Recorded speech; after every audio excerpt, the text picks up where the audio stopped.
نحمده ونصلي على رسوله الكريم اما بعد فاعوذ بالله من الشيطان الرجيم بسم الله الرحمن الرحيم رب اشرح لي صدري ويسر لي امري واحلل عقدة من لساني يفقهوا قولي وَأَقِيمُوا الصَّلَاةَ وَآتُوا الزَّكَاةَ وَمَا تُقَدِّمُوا لِأَنفُسِكُم مِّن خَيْرٍ تَجِدُوهُ عِندَ اللَّهِ إِنَّ اللَّهَ بِمَا تَعْمَلُونَ بَصِيرٌ۔ اور نماز قائم کرو اور زکوٰۃ ادا کرو، اور جو خیر بھی تم اپنے نفسوں کے لیے آگے بھیجو گے اس کو اللہ کے ہاں پالو گے، بے شک اللہ خوب دیکھنے والا ہے جو بھی تم عمل کرتے ہو۔ ہم دیکھتے ہیں کہ اس سے پچھلی آیت میں اللہ سبحانہ تعالیٰ فرماتے ہیں کہ اہل کتاب میں سے بہت سے لوگ یہ چاہتے ہیں کہ تمہیں تمہارے ایمان لانے کے بعد کافر بنا دیں، یعنی تمہیں تمہارے دین سے پھیر دیں۔ اور وہ ایسا کیوں کرتے ہیں؟ حسدا من عند انفسہم، اپنے نفسوں کے حسد کی وجہ سے، ان کے دلوں میں جو حسد ہے اس کی وجہ سے وہ تمہارے لیے چاہتے ہیں۔ من بعد ما تبین لہم الحق، باوجود اس کے کہ ان کے لیے حق واضح ہو چکا ہے کہ تم جس راستے پر ہو وہ بالکل درست راستہ ہے، تو ایسے میں ان کی سازشوں کے جواب میں تمہیں کیا کرنا ہے؟ ان کی خواہشوں کے جواب میں فاعفوا واصفحوا، ان کو معاف کر دینا ہے، ان سے درگزر کرنا ہے، حتی یاتی اللہ بامری، یہاں تک کہ اللہ تعالیٰ کوئی اور فیصلہ لے آئے۔ ان اللہ علی کل شیء قدیر، بے شک اللہ ہر چیز پر قادر ہے۔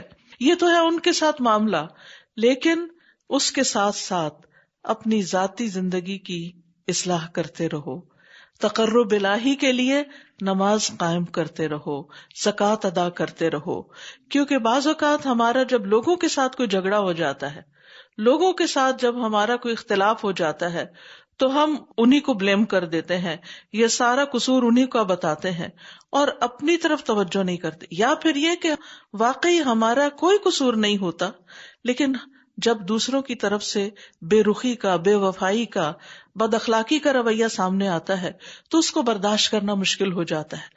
اس کو برداشت کرنے کے لیے انسان کا اللہ سبحانہ تعالیٰ سے تعلق مضبوط ہونا بہت ضروری ہے، اور تعلق کی مضبوطی کے لیے دو چیزیں بڑی اہم ہیں جن کا تکرار کے ساتھ قرآن میں ذکر کیا گیا۔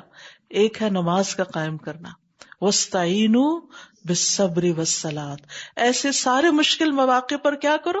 صبر کرو اور نماز کی طرف لپکو۔ پیغمبروں کا یہی طریقہ تھا، نبی صلی اللہ علیہ وسلم کا یہی طریقہ تھا، اور ہمارا بھی یہی طریقہ ہونا چاہیے کہ 5 فرض نمازوں کے علاوہ نوافل کا بھی اہتمام کرنا چاہیے۔ اس سے انسان کے اندر ایک ایمانی اسٹرینتھ پیدا ہوتی ہے، اس طاقت کی وجہ سے انسان لوگوں کی باتوں کا بڑی اچھی طرح مقابلہ کر لیتا ہے، پھر بڑی بڑی باتیں دل پر اثر نہیں کرتی۔ اور دوسری چیز جو انسان کو مضبوط کرتی ہے وہ مال کا خرچ کرنا، اور خصوصاً فرض کی ادائیگی میں، وآتوا الزکاۃ، زکوٰۃ کی ادائیگی، اور اس کے علاوہ بھی نیکی کے کاموں میں سرگرم رہنا، وما تقدموا لانفسکم من خیر، اور جو بھی خیر، جو بھی نیکی، جو بھی بھلائی کا کام، چھوٹا ہو یا بڑا ہو، تم اپنے نفسوں کے لیے آگے بھیجو گے، یعنی اللہ کے پاس، تجدوہ عند اللہ، اسے اللہ کے ہاں پالو گے، وہ کہیں ضائع نہیں ہوتا۔ سب سے بڑھ کر کسی کی چیز کی حفاظت کرنے والا کون ہو سکتا ہے؟ اللہ۔ اللہ سے بڑھ کر کوئی حفاظت نہیں کر سکتا، لہذا بالکل بے فکر ہو کر اللہ کی خاطر نیکی کرتے چلے جاؤ، اور یہ توقع نہ رکھو کہ ساری نیکیوں کا بدلہ یہی مل جائے، بلکہ اللہ کے ہاں رہنے دو کہ وہاں جا کر پھر تم اسے انجوائے کرو پوری طرح۔ ان اللہ بما تعملون بصیر، بے شک اللہ خوب دیکھنے والا ہے جو بھی تم عمل کرتے ہو، عبادت کرتے ہو یعنی نماز اور زکوٰۃ کرتے ہو، یا پھر نوافل ادا کرتے ہو، خیر کے کوئی بھی کام کرتے ہو، تو وہ اللہ تعالیٰ کو سب معلوم ہے، اور تمہیں ان باتوں کا بدلہ بھی مل جائے گا۔ یاد رکھیے قیامت کے دن انسان کی ہر نیکی سامنے لائی جائے گی۔ یوم تجد کل نفس ما عملت من خیر محضرا، جس دن ہر شخص حاضر کیا ہوا پائے گا جو بھی اس نے نیکی میں سے کیا ہوگا۔ آج ہم ایک لمحے کے لیے بھی کوئی اچھا خیال بھی سوچتے ہیں نا کسی کے بارے میں حسن ظن کر لیتے ہیں، اللہ کے بارے میں اچھا گمان رکھتے ہیں، اللہ کے رسول صلی اللہ علیہ وسلم سے محبت کا اظہار کرتے ہیں، صرف قلب کے اعمال، اللہ پہ بھروسہ کر لیتے ہیں، مشکلات کے مقابلے کے لیے بہادری دکھاتے ہیں اللہ کے اوپر توکل کرتے ہوئے، ایسے سارے اعمال، قلبی اعمال، قول میں کوئی اچھی بات کر دیتے ہیں، اچھا بولتے ہیں، یا کسی بھی طرح سے کوئی کام کرتے ہیں، تو وہ سارے کا سارا ہم کر کے بھول جاتے ہیں. پچھلے دنوں میری ایک دوست نے کوئی 30-40 سال پہلے کی میری تحریر مجھے بھیجی. اللہ اکبر، میں پڑھ کے حیران ہوگی کہ یہ میں تھی، یہ میں لکھتی تھی.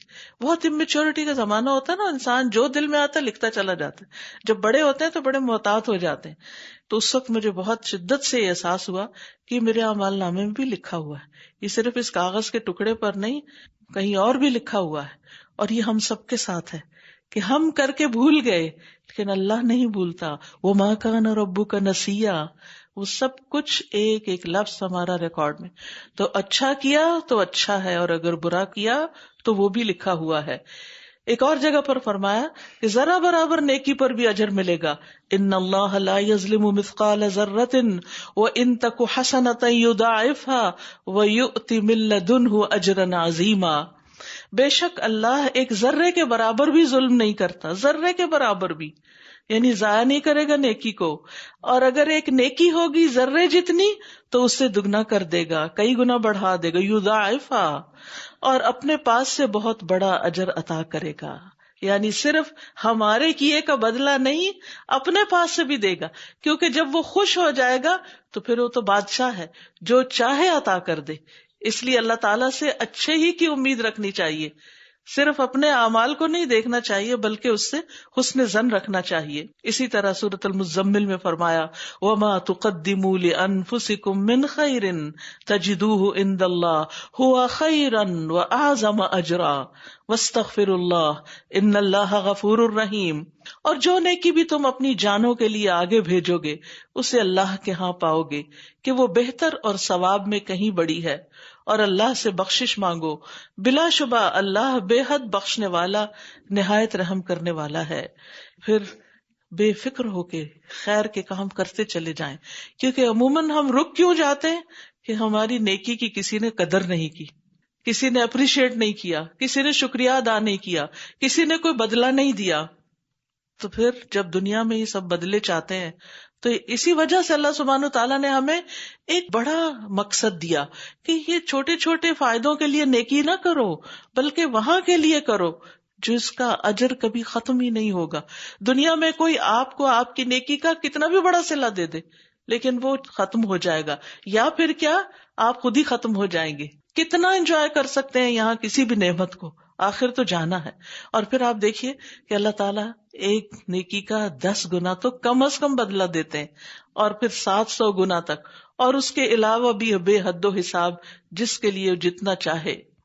پھر فرمایا وَقَالُوا لَن يَدْخُلَ الْجَنَّةَ إِلَّا مَنْ كَانَ هُودًا أَوْ نَصَارَىٰ تِلْكَ أَمَانِيُّهُمْ قُلْ هَاتُوا بُرْهَانَكُمْ إِن كُنتُمْ صَادِقِينَ. اور انہوں نے کہا ہرگز جنت میں داخل نہ ہوگا مگر وہ جو یہودی ہو یا نصرانی ہو، یہ ان کی آرزویں ہیں، کہہ دیجئے لاؤ اپنی دلیل اگر تم سچے ہو. یہ انہوں سے مراد کون ہے؟ یعنی یہودی کہتے ہیں کہ جب تک تم یہودی نہیں بنو گے تو جنت میں نہیں جا سکتے، کیونکہ جنت میں صرف یہودی جائیں گے. دوسری طرف نصرانی کیا کہتے ہیں، عیسائی کیا کہتے ہیں کہ کوئی جنت میں نہیں جائے گا سوائے اس کے جو عیسیٰ علیہ السلام کو مانے اور وہ ان کے گناہوں کے بدلے کفارہ کر چکے ہیں اپنی جان دے کر. تو یہ ان کا خیال ہے. تلک امانیہم، یہ صرف ان کی آرزویں ہیں، ان کی اپنی سوچیں ہیں، ان کی خواہشات ہیں، ان کی من گھڑت باتیں ہیں. قل ہاتوا برہانکم، ایسے دعوے فائدہ نہیں دیتے. کوئی بھی انسان اٹھ کے کسی بھی چیز کا دعویٰ کر دے تو وہ سچا نہیں ہو سکتا. اس کے لیے اصول کیا ہے کہ جو بھی دعویٰ کرے وہ دلیل لائے. مثلا کوئی یہ کہے کہ فلاں نے میرا پین چرا لیا ہے، لاؤ دلیل، تمہارے پاس کوئی ہے گواہ؟ تو اگر گواہ نہیں تو تم ہی جھوٹے ہو. تو اسی طرح کسی بھی چیز کے بارے میں، چاہے دین کا معاملہ ہو یا دنیا کا معاملہ، محض دعووں سے بات نہیں بنتی، محض خیالات سے بات نہیں بنتی. ہر کلیم کے پیچھے آپ کے پاس کوئی پروف ہونا چاہیے، دلیل ہونی چاہیے. قل ہاتوا برہانکم ان کنتم صادقین، اگر تم سچے ہو. اور یہاں تو دراصل اہل کتاب کے فریب نفس کو بیان کیا جا رہا ہے، ان کو جو اپنے آپ کو دھوکہ دے رہے تھے. لیکن یہ ہے کہ آج ہم مسلمانوں کا حال کیا ہے؟ ہم بھی تو یہی سمجھتے ہیں نا کہ اگر ہم مسلمان ہو گئے، لا الہ الا اللہ پڑھ لیا، بس اب جنت ہمارے لیے پکی ہوگی، اور جنت میں صرف مسلمان ہی ہوں گے. تو بات یہ ہے کہ اللہ سبحانہ تعالیٰ نے اس بات کو ایک اور جگہ واضح فرما دیا سورۃ النساء میں، لیس بامانیکم ولا امانی اہل الکتاب، نہ تمہاری آرزوؤں پر موقوف ہے، یعنی تمہیں بدلہ تمہاری خیالات وشفل تھنکنگ کے مطابق نہیں ملے گا، اور نہ اہل کتاب کی آرزوؤں پر. جو بھی کوئی برائی کرے گا اسے جزا دی جائے گی، غلط کر کے غلط کا بدلہ بھگتنا ہوگا، اور وہ اپنے لیے اللہ کے سوا کوئی دوست نہ پائے گا اور نہ کوئی مددگار. اور جو شخص نیک کاموں میں سے کوئی کام کرے، مرد ہو یا عورت، اور وہ مومن ہو، تو یہ لوگ جنت میں داخل ہوں گے، اور کھجور کی گٹلی کے نقطے کے برابر بھی ان پر ظلم نہ کیا جائے گا. پیچھے آپ نے کیا پڑھا کہ ذرے برابر نیکی ہو تو اجر دیا جائے گا، اور یہاں اگر اتنی سی بھی نیکی ہوگی تو وہ ماری نہیں جائے گی، یعنی کھجور کے گٹلی کے پیچھے جو چھوٹا سا ٹک سا ہوتا ہے اس کے برابر بھی اگر کسی نے کوئی نیکی کی اس کا بھی بدلہ مل کر رہے گا. تو اس سے کیا پتہ چلتا ہے کہ نیک اعمال ضروری ہے، لیکن نیک اعمال کے ساتھ ساتھ ایمان شرط ہے، کیونکہ دوسری جگہ پر فرمایا وَمَنْ عَمِلَ صَالِحًا مِّن ذَكَرٍ أَوْ أُنثَىٰ وَهُوَ مُؤْمِنٌ فَأُولَٰئِكَ يَدْخُلُونَ الْجَنَّةَ يُرْزَقُونَ فِيهَا بِغَيْرِ حِسَاب. اور جس نے کوئی نیک عمل کیا، مرد ہو یا عورت، اور وہ مومن ہو، تو یہ لوگ جنت میں داخل ہوں گے، اس میں بے حساب رزق دیے جائیں گے. تو بات کہاں آ رکتی ہے؟ عمل صالح پر. صرف دعویٰ کرنے پر، کلیم کرنے پر کسی چیز کو، یا اللہ کے ذمے کوئی بات لگا دینے سے وہ بات نہیں بنتی، کچھ کر کے آنا ہوگا، ایمان کے ساتھ نیک عمل کرنے ہوں گے.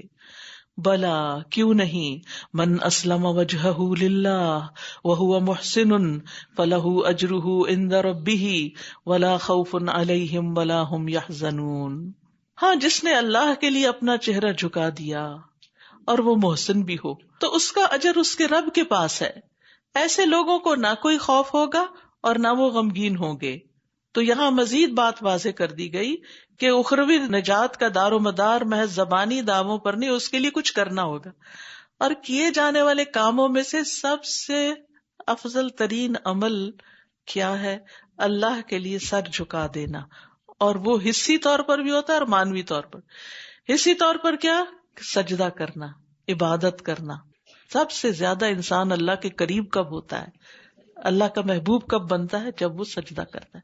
اس لیے لمبے سجدے کرنے کی کوشش کرنی چاہیے، اور سجدوں کی کثرت سے اللہ کو راضی کرنا چاہیے. اور دوسرا اس کا معنی یعنی صرف نماز ہی نہیں کافی، بلکہ ہمارا سارا چہرہ اللہ کی طرف متوجہ. چہرے میں کیا کچھ ہے؟ ہماری آنکھیں، ہمارے کان، ہماری زبان، ہمارا دماغ، سوچ کا مرکز، یہ ساری چیزیں کیا ہیں؟ اللہ کی مرضی کے مطابق چل رہی ہوں. بلا من اسلم وجہہ للہ، تو اس کا ایک معنی یہ کیا گیا ہے کہ اس نے اپنے دین کو اللہ کے لیے خالص کر لیا، یعنی اخلاص اختیار کیا، اپنی عبادت کو اللہ کے لیے خالص کیا. وہ اللہ کے لیے مطیع ہو گیا اور اس کے لیے اس نے انکساری اختیار کی، عاجزی اختیار کی. اور اسلمہ کا لفظی معنی ہوتا ہے فرما بردار ہونا، مطیع ہونا، یعنی اس نے اللہ کی ہر بات مانی، اللہ کی فرما برداری کی. اسلم وجہہ. ایک اور حدیث سے ہمیں پتہ چلتا ہے، آپ صلی اللہ علیہ وسلم نے فرمایا تم اپنا دل اللہ تعالیٰ کے سپرد کر دو، اور یہ کہ تم اپنے چہرے کا رخ اللہ کی طرف کر دو، یعنی نماز میں بھی اللہ کی طرف، اور ہر بات ہر کام میں بھی نیت میں اللہ کی رضا شامل ہو. اور پھر صرف یہ نہیں کہ چہرہ، وَهُوَ مُحْسِنٌ، اور وہ محسن بھی ہو، کیونکہ اعمال کی قبولیت کی دو شرائط ہیں، ایک ہے اخلاص اور دوسرے ہے احسان. احسان کیا ہے؟ خوبصورتی سے کام کرنا. اور سب سے زیادہ اچھے کام کس کے ہیں؟ محمد الرسول اللہ صلی اللہ علیہ وسلم کے. لقد کان لکم فی رسول اللہ اسوۃ حسنہ، تمہارے لیے اللہ کے رسول صلی اللہ علیہ وسلم کی زندگی میں بہترین نمونہ ہے. حسنہ، وہاں بھی حسنہ کا لفظ استعمال ہوا ہے. تو محسن کون ہے؟ جو آپ کے طریقوں کے مطابق نیکی کرے. یعنی جیسے نماز ہے، روزہ ہے، حج ہے، زکوٰۃ ہے، اخلاق ہے، تزکیہ ہے، ان سب میں رسول اللہ صلی اللہ علیہ وسلم کی سنت کو اپنائے. ہمیں اپنے اسلام میں حسن پیدا کرنے کی ضرورت ہے. صرف یہ کہنا کافی نہیں کہ میری نیت بہت اچھی ہے، یہ ایک شرط ہے صرف. بلا من اسلم وجہہ للہ، نیت اچھی ہونی چاہیے، مان لیا، لیکن اتنا کافی نہیں. وہ محسن، عملی طور پر بھی نیکی کرنے کی ضرورت ہے، محسن بننے کی ضرورت ہے. اللہ کی عبادت میں بھی احسان اور بندوں کے ساتھ معاملہ کرنے میں بھی احسان. اور احسان کا مطلب حدیث جبریل میں کیا بتایا گیا؟ ان تعبد اللہ کأنک تراہ، تم اللہ کی عبادت ایسے کرو جیسے تم اس کو دیکھ رہے ہو. فَإِن لَّمْ تَكُن تَرَاهُ فَإِنَّهُ يَرَاكَ، اور اگر یعنی تمہیں نہیں یہ سمجھ آ رہا کہ تم اس کو دیکھ رہے ہو تو وہ تو تمہیں دیکھ ہی رہا ہے. تو ایسے لوگوں کا اجر ان کے رب کے پاس محفوظ ہے. وَلَا خَوْفٌ عَلَيْهِمْ، ان پہ نہ خوف ہوگا اور نہ ہی وہ غمگین ہوں گے. دنیا میں آپ دیکھیے کہ آپ جو مرضی کر لیں، ان دو چیزوں سے بچ نہیں سکتے. آپ کتنے بھی پکے مومن ہو جائیں، کتنے بھی نیکی کے کام کریں، لیکن کہیں نہ کہیں کسی نہ کسی چیز کا، مستقبل کا خوف دل میں آ ہی جاتا ہے. جتنا چاہے اللہ پر توکل ہو. حتیٰ کہ پیغمبروں کے اندر بھی اللہ کی خشیت تھی اور وہ مطلوب ہے، ہونی چاہیے، لیکن جیسے ہم دیکھتے ہیں موسیٰ علیہ السلام عصا جب اژدہا بنا تو انہوں نے خوف محسوس کیا.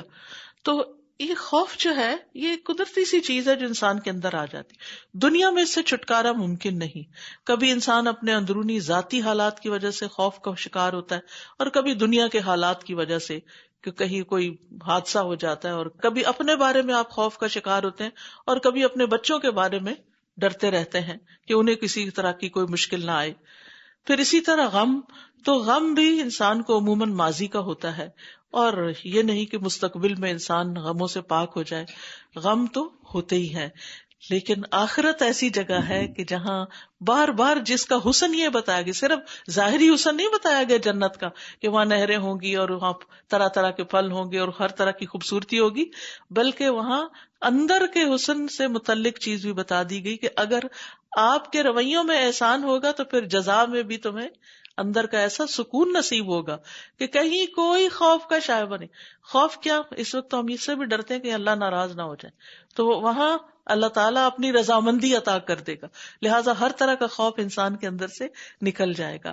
اور ماضی کے گزرے ہوئے واقعات اور حالات جو دنیا میں ہمیں پریشان کرتے رہتے ہیں، مثلا اگر اور کوئی پریشانی نہ بھی آئے تو یہی کہ یا اللہ فلاں وقت میں نے تیری نافرمانی کیوں کی، اسی پر ہی انسان کے آنسو آ جاتے ہیں، غمگین ہو جاتا ہے. لیکن جب جنت میں پہلا ہی قدم رکھ لے گا تو یہ دونوں چیزیں پیچھے رہ جائیں گی، یہ اندر ساتھ نہیں آئیں گی. اور یہی جنت کا اصل حسن ہے کہ دل ان دو چیزوں سے پاک ہو جائے گا. تو ظاہر میں بھی نعمتیں ہوں گی اور باطن میں بھی نعمتیں ہوں گی. وقالت اليهود ليست النصارى على شيء وقالت النصارى ليست اليهود على شيء وهم يتلون الكتاب كذلك قال الذين لا يعلمون مثل قولهم فالله يحكم بينهم يوم القيامة فيما كانوا فيه يختلفون. اور یہود نے کہا کہ نصارہ کسی چیز پر نہیں، اور نصارہ نے کہا کہ یہود کسی چیز پر نہیں، حالانکہ وہ کتاب پڑھتے ہیں. انہی کی طرح کی بات ان لوگوں نے بھی کہی جو علم نہیں رکھتے، امی. پس قیامت کے دن اللہ ان کے درمیان اس معاملے میں فیصلہ کر دے گا جس میں وہ اختلاف کرتے تھے. تو یہود و نصارہ تعصب کی بنیاد پر ایک دوسرے کا انکار کرتے تھے اور ایک دوسرے کو گمراہ قرار دیتے تھے. یہود عیسیٰ علیہ السلام کو نہیں مانتے تھے، جواباً پھر نصارہ موسیٰ علیہ السلام کو نہیں مانتے تھے، اور پھر ایک دوسرے کا انکار کرتے رہتے. حالانکہ تورات میں مسیح علیہ السلام کی نبوت کا ذکر موجود تھا اور یہودی اس کو پڑھتے تھے، جانتے تھے. وَهُمْ يَتْلُونَ الْكِتَابَ، ان کی کتاب میں عیسیٰ علیہ السلام کا ذکر موجود ہے. اسی طرح انجیل میں موسیٰ علیہ السلام کی نبوت کا ذکر ہے. جیسے قرآن میں آپ دیکھیں سب سے زیادہ ذکر کس کا ہے؟ موسیٰ علیہ السلام کا. اور اگر مسلمانوں میں سے کوئی کہے میں موسیٰ علیہ السلام کو نہیں مانتا تو پھر اس کا کیا حال ہوگا؟ تو دونوں فریق اہل کتاب تھے، کتاب پڑھتے تھے، جانتے تھے، علم تھا، لیکن علم کے باوجود بھی تعصب ایسی چیز ہے کہ جو انسان کو اس چیز پہ مجبور کر دیتی ہے کہ وہ حق چھپا جائے، دوسرے کی خوبی کا اعتراف نہیں کرنے دیتی. بائسنس ہوتی ہے، باعث ہو جاتے ہیں. صرف اپنی قوم، اپنا گھر، خود صرف ہم ہی میں سب کچھ ہے، اور دوسرے کسی کی تعریف کرتے ہوئے ہم عموماً بخل سے کام لیتے ہیں. دوسروں کو اپریشیٹ کرنا بھی احسان میں آتا ہے، یعنی وہ بھی دل کی وسعت ہے کہ انسان دوسرے کی خیر کو، خوبی کو، اس کے بچے کی، کسی کو بھی اللہ تعالیٰ کوئی نعمت دے تو اس کو اپریشیٹ کرنا چاہیے. تو یہاں پر آپ دیکھیے کہ کس قسم کے مذہبی تعصبات ہیں. آج آپ دیکھیں مسلمانوں کے اندر کیا ہو رہا ہے، ہر فرقہ دوسرے کو گمراہ، کافر، جہنمی بتا رہا ہے، اور یہ بہت خطرناک رستہ ہے، کیونکہ اصل بات یہی ہے کہ انسان کے اندر کی یہ ضد اور تعصب اس کی آنکھوں پہ پٹی باندھ دیتی ہے اور وہ حق سے دور ہو جاتا ہے. تو اللہ تعالیٰ فرماتے ہیں کذالک قال الذین لا یعلمون، یعنی وہ جو اہل عرب ہیں وہ کہتے ہیں ہم ابراہیم علیہ السلام کی اولاد ہیں اور ہم ہی ہدایت پر ہیں، اس لیے ہمیں کسی اور ہدایت کی ضرورت نہیں. اور کفار مکہ آپ کو صابی کہتے تھے. آپ کو معلوم ہے صابی کا کیا مطلب ہوتا ہے؟ بے دین ہو گیا. یعنی محمد صلی اللہ علیہ وسلم جو دین لے کر آئے، ضد اور تعصب اور تکبر کی بنیاد پر ان کا انکار کیا اور کہا کہ یہ بے دین ہو گئے. آج بھی آپ دیکھیں کہ بعض اوقات اگر بچوں میں سے بھی کوئی ماں باپ کے طریقے پر نہ ہو، ان کے دینی ڈھانچے کے اوپر نہ ہو، تو عموماً کیا کہتے ہیں، چاہے وہ کتنا بھی اچھا دین میں آ جائے، کہتے ہیں یہ بے دین ہو، یہ بے راہ ہو گیا، یہ گمراہ ہو گیا. تو اس طرح کی باتیں پہلی امتوں میں بھی ہوتی آئیں، اور آج افسوس یہ کہ مسلمان بھی انہی طریقوں پر چل پڑے ہیں، جبکہ ہمیں ہدایت کا معیار اللہ کی کتاب کو بنانا چاہیے، اللہ کے رسول صلی اللہ علیہ وسلم کی سنت کو بنانا چاہیے، نہ کہ اپنی اہواء اور خواہشات اور اپنے خیالات اور من گڑت فلسفے اور طرح طرح کی باتیں کہ یہ صحیح اور وہ غلط ہے. نہیں، جو اللہ اور اس کے رسول نے بتایا ہے وہی اصل ہدایت ہے، کیونکہ قل ان ھدی اللہ ھو الھدی. پھر تعصب میں اتنا آگے بڑھے کہ لوگوں کو مسجدوں سے روکنا شروع کر دیا. ایسے لگتا ہے امت مسلمہ کا نقشہ کھینچا جا رہا ہے. ومن اظلم ممن منع مساجد اللہ ان یذکر فیہا اسمہ وسعی فی خرابها اولئک ما کان لهم ان يدخلوها الا خائفین لهم فی الدنیا خزی ولهم فی الآخرۃ عذاب عظیم. اور کون اس سے بڑھ کر ظالم ہے جو اللہ کی مسجدوں میں اس کا نام ذکر کیے جانے سے روکے اور ان کی ویرانی کے لیے کوشاں ہو. یہی وہ لوگ ہیں کہ ان کو زیب نہیں دیتا کہ وہ ان میں داخل ہوتے مگر ڈرتے ہوئے. ان کے لیے دنیا میں رسوائی ہے اور آخرت میں ان کے لیے بہت بڑا عذاب ہے. اللہ تعالیٰ ہم سب کو اس سے محفوظ رکھے. تو جن لوگوں نے مسجدوں میں اللہ کا ذکر کرنے سے روکا، یہ کون ہے؟ ان کے بارے میں مفسرین کی کچھ آراء ہیں. ایک رائے یہ ہے کہ ان سے مراد نصارہ ہیں جنہوں نے بادشاہ روم کے ساتھ مل کر بیت المقدس میں یہودیوں کو نماز پڑھنے سے روکا اور اس کی بربادی میں حصہ لیا. دوسری رائے یہ ہے کہ اس سے مراد مشرکین مکہ ہیں جنہوں نے ایک تو نبی صلی اللہ علیہ وسلم اور آپ کے صحابہ کو مکہ سے نکلنے پہ مجبور کر دیا، اور پھر اس طرح خانہ کعبہ میں مسلمانوں کو عبادت سے روکا. اور جیسے صلح حدیبیہ کے موقع پر جب عمرہ کرنے آپ تشریف لے گئے تو مکہ میں داخل نہیں ہونے دیا، اور پھر کیا کہا اس وقت کہ ہم اپنے آباء و اجداد کے قاتلوں کو مکہ میں داخل نہیں ہونے دیں گے. حالانکہ اس سے پہلے کبھی یہ روایت نہیں رہی تھی کہ کسی کو خانہ کعبہ میں داخل ہونے سے روکا جائے، چاہے کوئی باپ کا قاتل ہی کیوں نہ ہو. وَمَن دَخَلَهُ كَانَ آمِنًا. لیکن یہاں اللہ کی مسجدوں سے روک دیا گیا. اسی طرح آپ دیکھیں کہ خاص طور پر جس چیز کا ذکر کیا گیا کہ مساجد میں اللہ کے ذکر سے روکنا. مسجدیں کس لیے بنتی ہیں؟ نماز کے لیے، دین کی تعلیم کے لیے. اور اگر لوگوں پر مسجد ہی بند کر دی جائے اور اسی کام سے روک دیا جائے یا اس کی اجازت نہ دی جائے تو یہ معمولی جرم نہیں. تو ذکر سے مراد یہاں نماز بھی ہو سکتی ہے، قرآن کی قرات بھی ہو سکتی ہے، قرآن اور سنت کی تعلیم بھی ہو سکتی ہے، یا اس کے علاوہ کوئی بھی صورت کہ جس میں اللہ کے ذکر سے لوگوں کو روکا جائے. اور پھر صرف اتنا ہی نہیں کہ ذکر سے روک دیا گیا، وَسَعَىٰ فِي خَرَابِهَا، اور ان مساجد کی ویرانی کے لیے اس نے کوشش کی، یعنی اس نے اپنی محنت اور کوشش تخریب کاری میں لگا دی. اور خرابی جو ہے یعنی ویرانی، یہ ظاہری بھی اور مانوی دونوں طرح سے. ظاہری خرابی کیا ہے کہ مسجد کو گرا دینا، یعنی ایک تو نا تعمیر کرنے کے لیے، ری بلڈ کرنے کے لیے وہ تو ٹھیک ہے، لیکن ایک یہ کہ کسی جگہ مسجد ہو اور اس کو ہٹا کے وہاں کوئی پلازا کھڑا کر دیا جائے. تو ان کو گرانا، ان کو خراب کرنا، ان میں توڑ پھوڑ کرنا، ان میں غلاظت پھینکنا، ان کی صفائی کا خیال نہ رکھنا، اس چیز کا بہت لحاظ رکھنا چاہیے. بلکہ اس کے برعکس جو شخص مسجد کی صفائی ستھرائی کا خیال رکھے اور مسجد کے تقدس اور احترام کا خیال رکھے، حصی معنوں میں یعنی کہ باقاعدہ واقعی صفائی میں حصہ لے، تو آپ کو معلوم ہوگا کہ جو وہ مسجد نبوی کو صاف کرتی تھی عورت، وہ جب فوت ہو گئی تو نبی صلی اللہ علیہ وسلم کو نظر نہیں آئی، تو آپ نے پوچھا وہ کہاں ہے، تو بتایا کہ وہ فوت ہو گئی، رات کا وقت تھا، ہم نے آپ کو زحمت نہیں دی، اس کو جنازہ پڑھ کے خود ہی دفن کر دیا. تو آپ نے فرمایا مجھے اس کی قبر بتاؤ. آپ صحابہ کے ساتھ اس کی قبر پر گئے اور اس کے لیے دعا کی. تو یعنی مسجد اللہ کا گھر ہے، اور اللہ کے گھر کو عزت دینا دراصل اللہ سبحانہ و تعالیٰ کو عزت دینا ہے، جو کہ واقعی عزت کے لائق ہے، العزیز ہے. کوئی نہ بھی دے تو وہ العزیز اپنی ذات میں خود عزت والا ہے.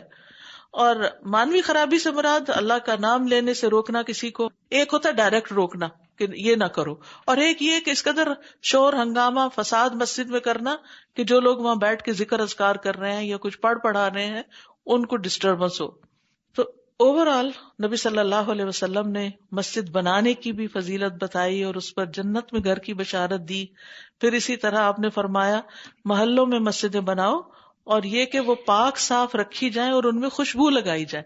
یعنی خاص طور پر خوشبو کا اہتمام جو ہے یہ وہ مسجد کو عزت دینے کے مترادف ہے. فرمایا اولئک ما کان لهم ان يدخلوها الا خائفین، ان کے لیے جائز نہ تھا کہ یہ مسجدوں میں داخل ہوں مگر اللہ سے ڈرتے ہوئے. یعنی لوگوں کو مسجدوں میں ڈرتے ہوئے داخل ہونا چاہیے تھا، نہ کہ اللہ سے بے ڈر ہو کر لوگوں کو مسجد سے روکے.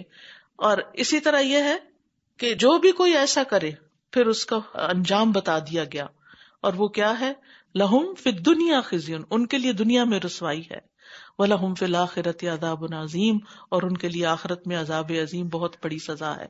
یاد رکھیے سب سے زیادہ مسجد ویران کب لگتی ہے؟ سب سے زیادہ ویران کب لگتی ہے؟ جب اس میں نمازی نہ آئے. بڑی بڑی مسجدیں بنا دی جائیں لیکن اس میں لوگ حاضری نہ دیں. اور افسوس کے ساتھ کہنا پڑتا ہے کہ ہمارے جو کلچر ہے اس میں عورتوں کا مسجد جانا پسند نہیں کیا جاتا، حالانکہ نبی صلی اللہ علیہ وسلم نے خود فرمایا کہ اللہ کی بندیوں کو مسجد جانے سے مت روکو، ان کو بھی جانے دو. اور اسی طرح آج بھی آپ دیکھیں کہ حرم مکہ ہو یا مسجد نبوی ہو، عورتوں کو عبادت کا پورا حق ہے وہاں. تو اس لیے اپنے شوہروں کو، بیٹوں کو، باپوں کو، بھائیوں کو، ان کو انکریج کیا کریں کہ وہ مسجد جائیں. اور خود بھی آپ مسجد میں چاہے جمعہ پڑھیں، چاہے تراویح پڑھیں، چاہے کوئی نماز ادا کریں. خصوصاً اس ماحول میں آپ دیکھیں ہر طرف دنیا دنیا دنیا ہی ہے، جس سے دل غافل ہونے لگتا ہے. مسجد ایسی جگہ ہے جہاں آ کر انسان اللہ کی رحمت کے سائے میں آ جاتا ہے. تو اس لیے مسجدوں کا وزٹ کرتے رہنا چاہیے اور مسجدوں کو آباد کرتے رہنا چاہیے، اور کوئی نہ کوئی ایسے پروگرامز بناتے رہنا چاہیے کہ جس سے مسجدیں خالی نہ ہوں.